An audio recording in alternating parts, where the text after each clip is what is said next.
Good afternoon and greetings from South Georgia, USA. Greetings to the entire world. We are out here on the 16th day of July, 2025, about 7 p.m.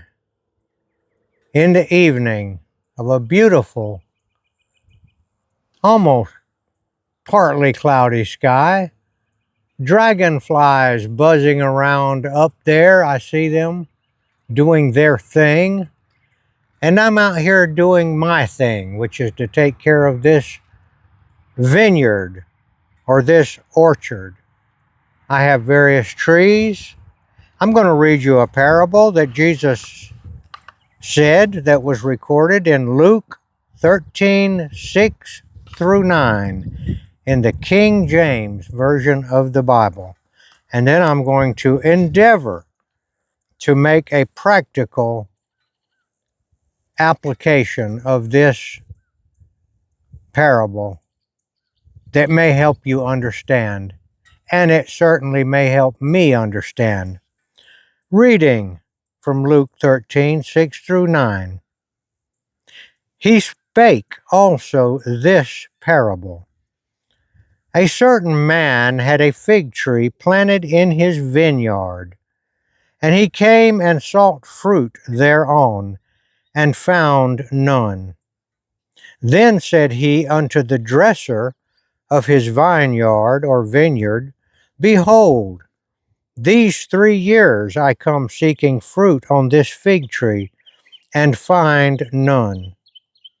Cut it down. Why cumbereth it the ground? And he, answering, said to him, Lord, let it be alone this year also, till I shall dig about it and dung it.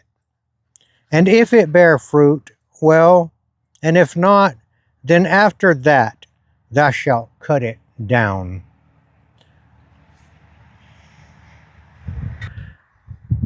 Okay, we are here in the vineyard.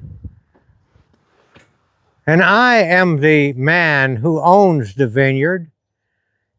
And I have come to the tree we're looking at right now. And every year it produces fruit. You can see the beautiful fruit on that persimmon tree. That is a Lindy's giant. Every year that I come, since I grafted it, probably 10 years ago, it has beautiful persimmons. Now I want to show you another tree in my vineyard. This is a sweet cherry tree. This tree was sold to me by Dave Wilson Nursery in California. They advertised this tree to be able to make fruit in my USDA growing zone, which is zone 8B 9A. And you can see that this tree is about to dry up and go away. It's still alive. You see leaves on the top. I have come to this tree the last 15 years since I planted it and never found fruit.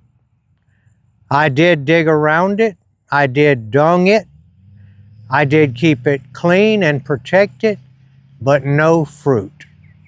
And now I have decided that this tree encumbereth or cumbereth the ground. It is getting in the way. It is taking up room. I have to mow around it. It's near this fig tree that's right there next to it, and it will keep me from keeping the ground around that fig tree clean. And I have waited patiently for this tree to bear fruit. The name of this tree, I'm going to tell you. I bought several of these low chill cherries, quite a few. This one is called Hazel. So I am going to do exactly what the Lord or the owner of the vineyard in the parable that Jesus told. I am going to cut it down and make room for another tree. It's really long overdue, but I have been very patient with it.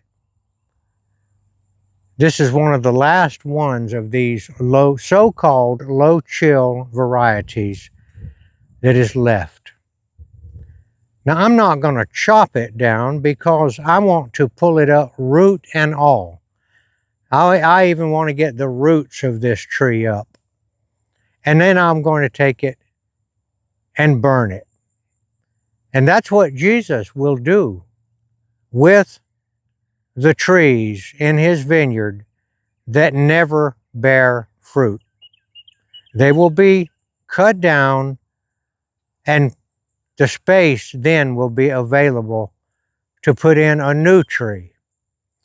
Now, I think that the tree is probably a believer because he is planted in the vineyard that Jesus owns. Jesus may be telling us a couple of things. One, you are taking up room. Jesus died to save this tree or that fig tree, which is a believer. He shed his innocent blood and underwent a horrific beating, scourging, and crucifixion so that this tree, which represents the believer, could be forgiven. And Jesus expects us then to show our gratitude for that by bearing fruit.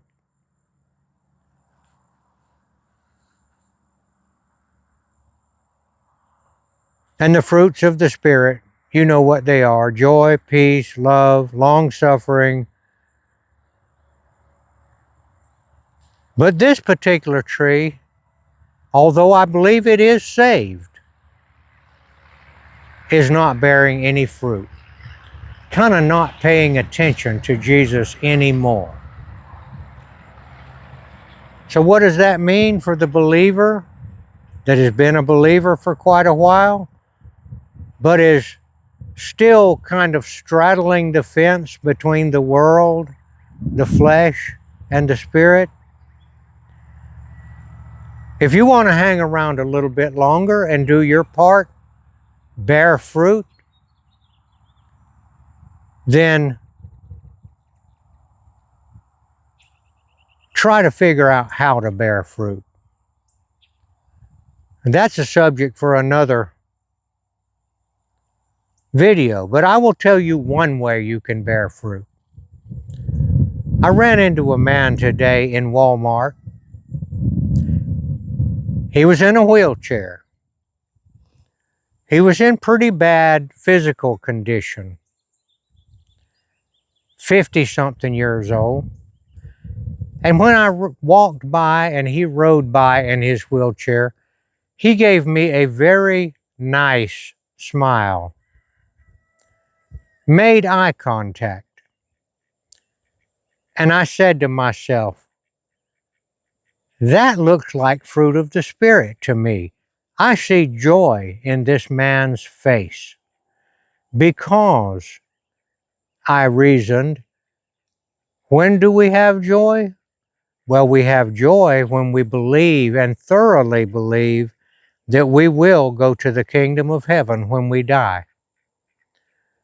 And if we do believe that strongly, then why should we frown and be anxious and worry? Jesus said, worry not. Don't let your heart be troubled. And it was evident to me that this man's heart was not troubled, even though he was obviously in bad physical condition and probably would not be alive too many more years.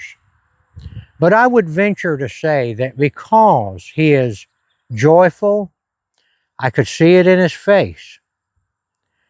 I expect that he will be around much longer than he would be if he were not a believer and in that same physical condition. Because a joyful and relaxed body is going to be able to last longer. And you know, they say laughter is good for the soul. And this man actually laughed. I stopped and talked to him the next time we met in the next aisle, and he told me his story, and he had joy in his face. And we talked about Jesus, and we laughed a few times, and I could see the fruit of the Spirit. Not only did he show it in his joy and his lack of care and concern about dying, but also he preached the gospel to me. He told me about Jesus. He was bearing fruit. And I would say that Jesus will not hasten this man's departure from this world. All right, so I'm going to take that tree up, which I think is a believer, but I think it's a believer that is not believing, is not taking advantage of what it means to be a believer, and that is to bear fruit. And I will plant another tree there, probably much like this one over here. And I know that kind of tree does bear fruit. So we're going to endeavor to pull that up by the roots and drag it to the fire pile.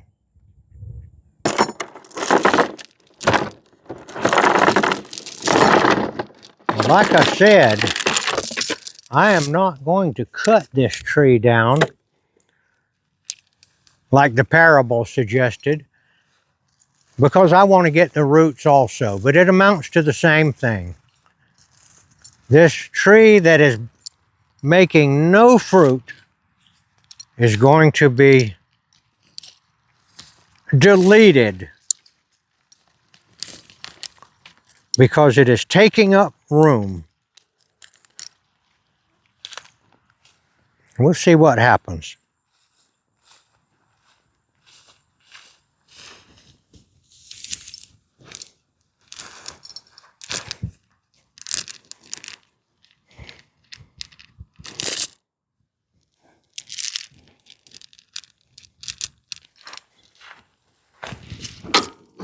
I'm going to try to pull this up with my Honda Recon 250. By the way, which is an excellent machine, excellent size, excellent quality to use around the farm for almost everything. And we're going to see if it'll pull this tree up. It might break it off, but we'll see.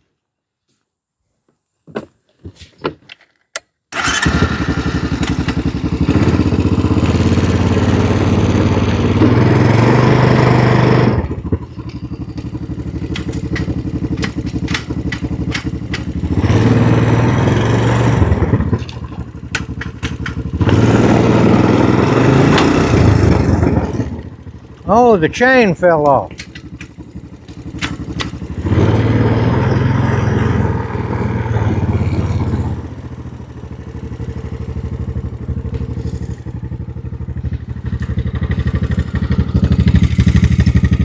We may have to get, that's another good thing about this machine, it's light enough to pull by hand.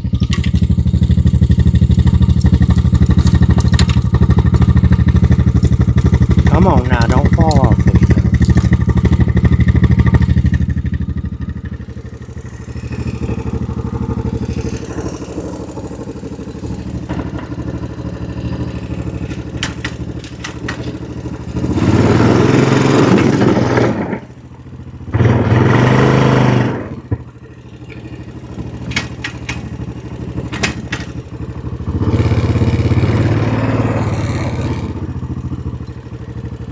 Did it pull it out any?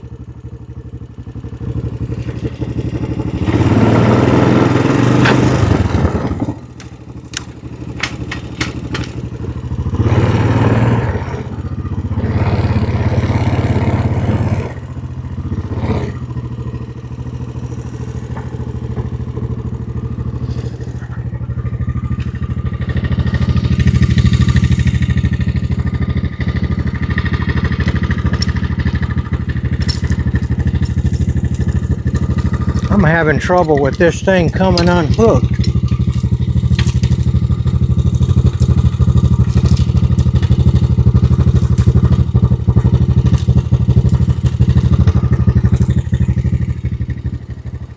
All right, we'll try again.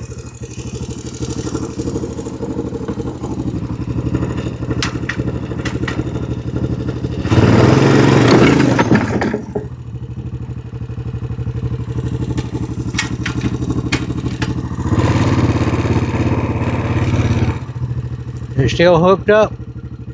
Right here, baby. Okay.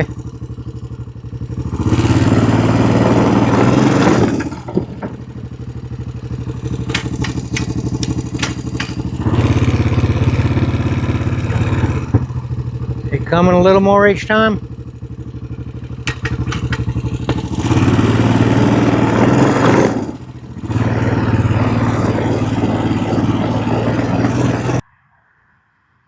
All right, that's the hole that the tree came out of. There was also a big ant bed in it, which we have something to take care of that, no problem.